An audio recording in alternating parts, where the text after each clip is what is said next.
Okay, during Twitch stream, AT had their art stolen. No feet today. No feet. The thief then finished the sketch by using novel AI and posted it on their Twitter before AT finished it. They had the audacity to demand a proper reference from them. So here's AT streaming themselves doing this art. It looks like, is this in Pixel Edit? I use Pixel Edit. They took this and I'm guessing put it into something and then like stated what it would be, and then it kind of completed it. I'm assuming that's what happened. And then this person on Twitter said, "Bro, when you ask your fans to cry about art stealing, be reasonable. You posted like 5 to 6 hours after me, and for that kind of drawing, you can make it fast. So, okay, you took as reference an AI image, but at least admit it or post without trying to get all the attention." So this person is essentially admitting to using novel AI to create or maybe even finish this image. Here's their image from the stream, and this is the completed image. And you can kind of see the differences, right? Like, the detail in the hair, it's very different. The detail in the back, right, in terms of different lighting, that's different. The detail in the face is different, right? Obviously the hands and the complexity in the hands. If you're an artist, you are familiar with how difficult hands are to draw. Hand complexity is pretty difficult. To make it look good or natural is very hard. Details of the different dress. And of course the foreground image, right? And you can kind of see like this was completed and sort of the mix of this here versus the mix of the stylization of everything else. It doesn't look quite right. Like, you could see that this kind of clips out here, right? And here it's like supposed to be a smooth sash of some sort of ribbon even. You know, it was generated by some sort of art engine, but it was originally taken from someone's stream and then completed in a program elsewhere, right? So the detail from the stream was being filled in, and then over the course of the 3 hours while that was happening, this person apparently posted a copy of it and filled. So I was talking about this in the Discord. I've talked about this before in terms of like blockchain technology versus like NFT bros or crypto bros, right? Like, separating the technology, which is cool and useful and could have like interesting applications, from people who exploit or abuse it. It's very difficult right now because the space in either of the spaces are consumed by people who ultimately want to exploit things, right?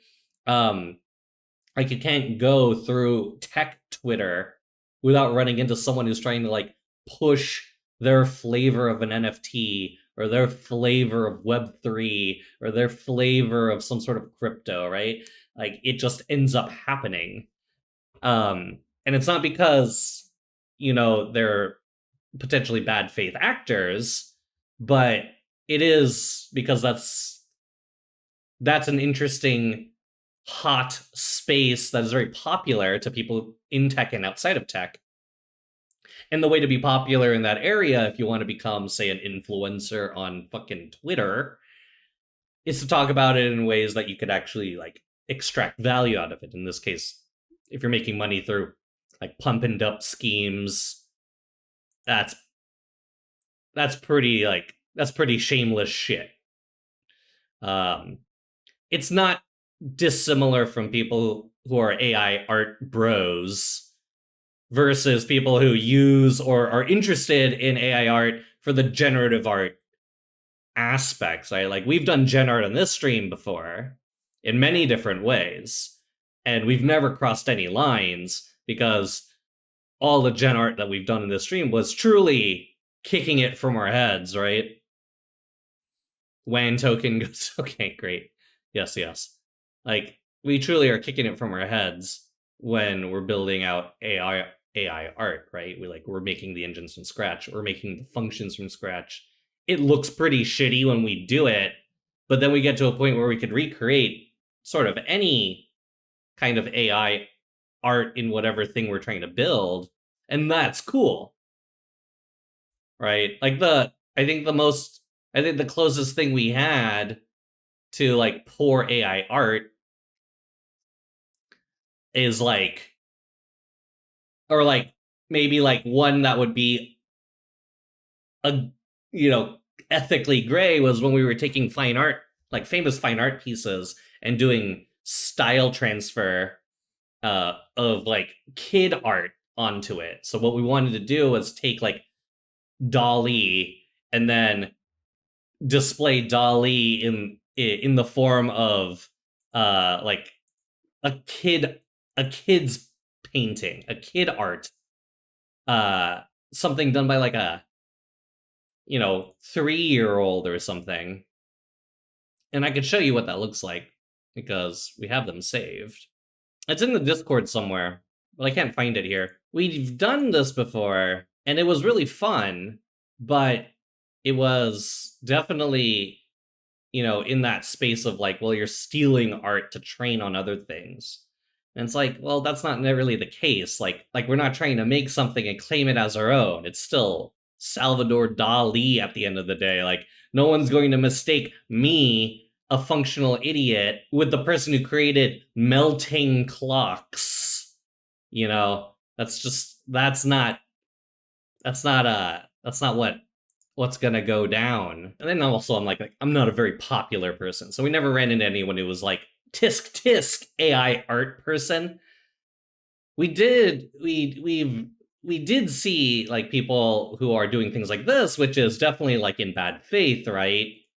And we've called people out on this before, where this sort of use case is perhaps the most vile of any use case. Just like how pump and dump schemes are exploitative of people who invest into them, or are exploitative of the people who are investing into them. This is exploitative of the people who are generating art and you're quote unquote finishing it, That's bad faith. That's ethically and morally bankrupt. So yeah, this is dog shit.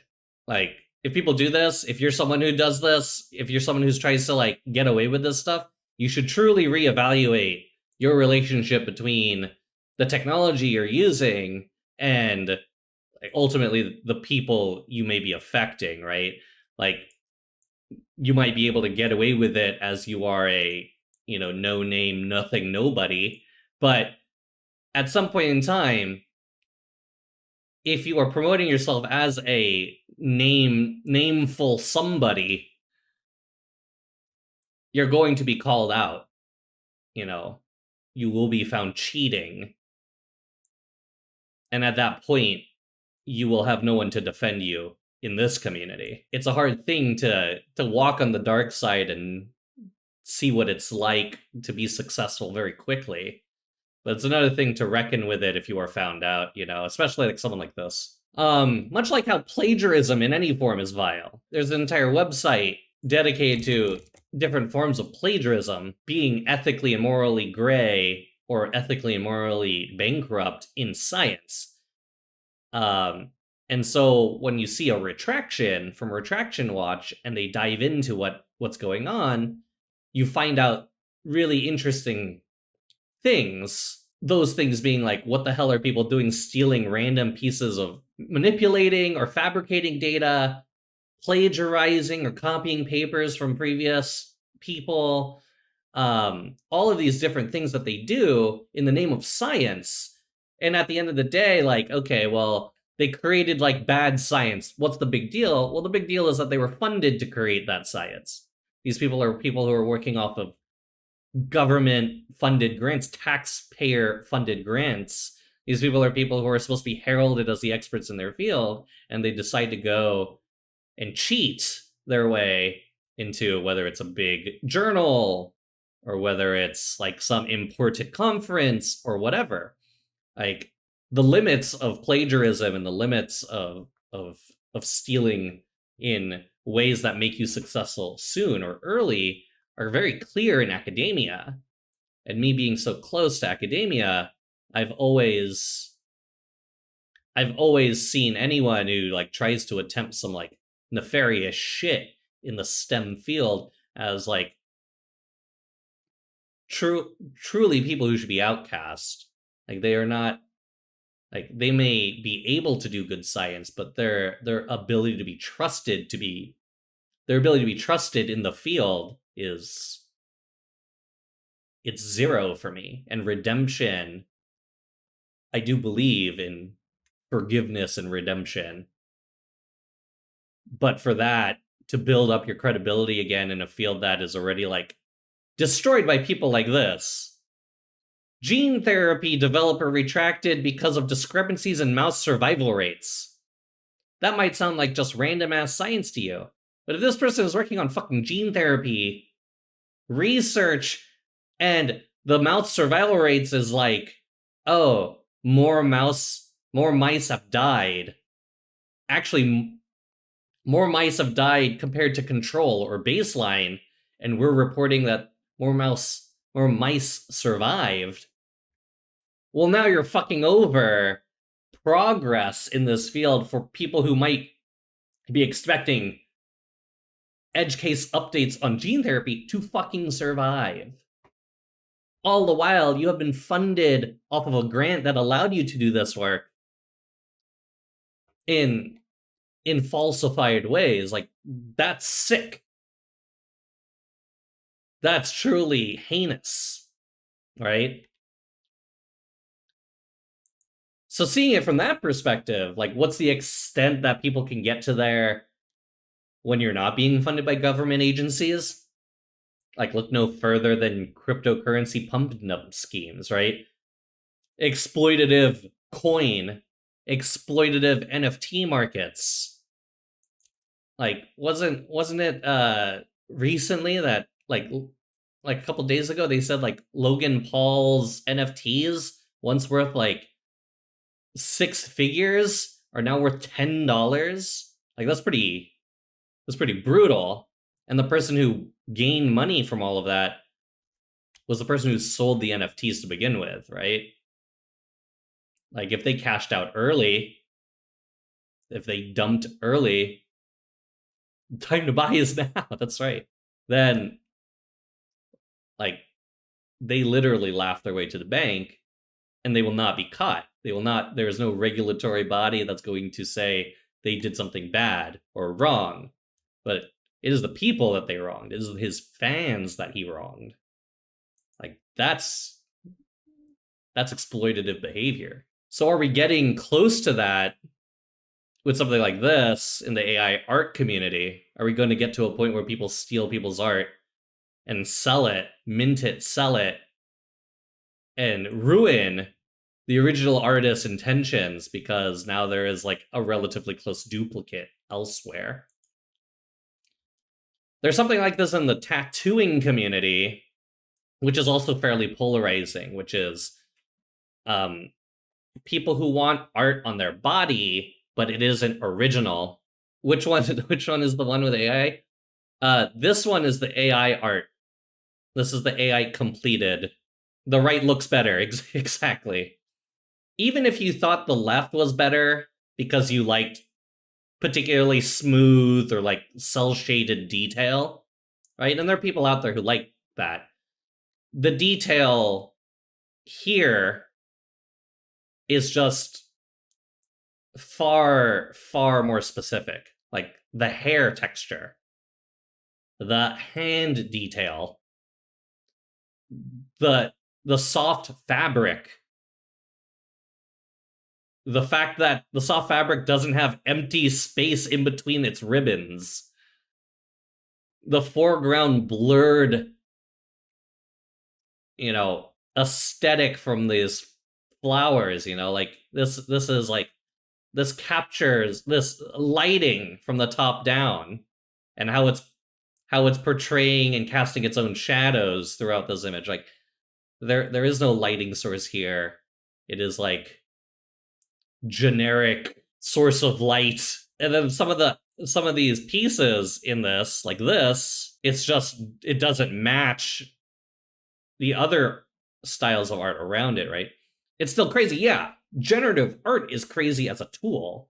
And that's sort of what we're saying. The tool, the capabilities in terms of the algorithms that produce that's able to reproduce this kind of style is extremely interesting and extremely powerful.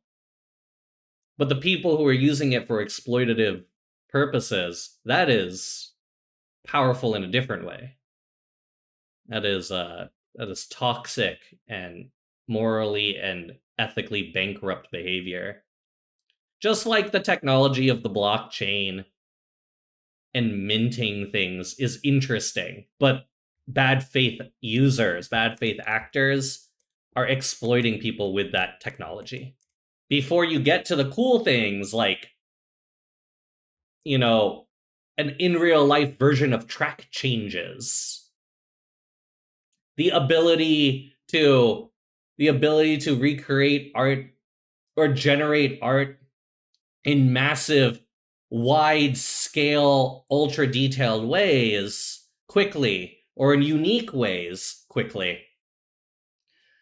The ability to be more specific in the model training to create art that we've never even seen before, that art that truly transcends the meaning of generative art, things that you do both physically or I guess digitally with the art manually, plus the digital generative procedures. Like, all of that's interesting and important to the space, but people who are ripping people off, that is unfortunately also important because it tells us the tale of things we shouldn't do. I'm a big proponent of AI art, right? Like, I am someone who thinks the technology is amazing. We've used the technology here on stream through Pretty Maps, right? When we were doing Pretty Maps, like, one of our really fun, cool projects was when we were taking maps with gigantic highway systems, removing the highways, and generating or really filling in the details of what the surrounding neighborhood would have looked like without the massive highway infrastructure embedded into the community, right? Like, this was fun because we were able to just like identify the roads, remove them, and insert different features from around it in a generative style. This was cool. I really liked it. This was a great project. But make no mistake, like, this is ultimately like taking features from OpenStreetMaps, coloring them, and then inserting them in random and generative ways. Never have I thought, like, let me steal someone's shit and then mint it for myself. That way I could fucking get rich quick. Like for me, it takes so much effort to even think of that. I don't understand the people who actually invest their livelihood into doing that. It's crazy. The weird one is when you think of the people that use copyrighted art in their training data sets, which is harder to catch. Right. Like there was a really controversial one recently about an artist who died, and someone generatively created new pieces in her style. And a lot of people thought that was like insensitive and also like fucked up. I do think it's probably insensitive. I do think it's probably like bad timing. Like, bro, she died. But the ability to do it, I think that's cool in a different way. It's like, right, exactly. Like, that's because like the person who did it was clearly like genuine about the intentions. It was like, I want to honor this person in the way I know how. I trained a model on their art in order to like produce memorial art. And it's like, well, fuck, like, that's a genuine thing, and this is your genuine way of showing support. In the current circumstances, it's a little fucked, because, like, this person's not alive, and they aren't creating any new art anymore, you know? What's the difference if I just want to draw it myself in their style?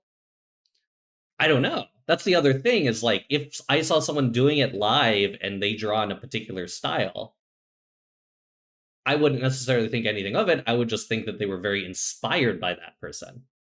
But that's what I think a lot of the people in the AI art community are saying. If they're inspired by someone, then they're going to they're going to put in a lot of effort to fine tune their models in order to do that as well. Like, their art is still in their hands. It's just not a brush, right? It all depends if you're profiting off of it, or if you're hurting the artist's ability to profit off of it. I mean, I think that's most likely the main point. But I think there's a social feel element too. Like, producing works of art that are gen art for someone's fucking memorial service in the current climate, that seems a little off. If I died and people, like, created, like, deep faked streams of me that were unique, that would be like, okay, that's a little odd. Any new technology will always be met with, like, strong criticism, right? Here's an interesting one from 1995. 1995, Newsweek. After 2 decades only, I'm perplexed. It's not that I haven't had a gas of a good time on the internet. I've met great people and even caught a hacker or two. But today I'm uneasy about the most trendy and oversold community. Visionaries see a future of telecommuting workers, interactive libraries, and multimedia classrooms. They speak of electronic town meetings and virtual communities. Commerce and business will shift from offices and malls to networks and modems, and the freedom of digital networks will make government more democratic. Baloney!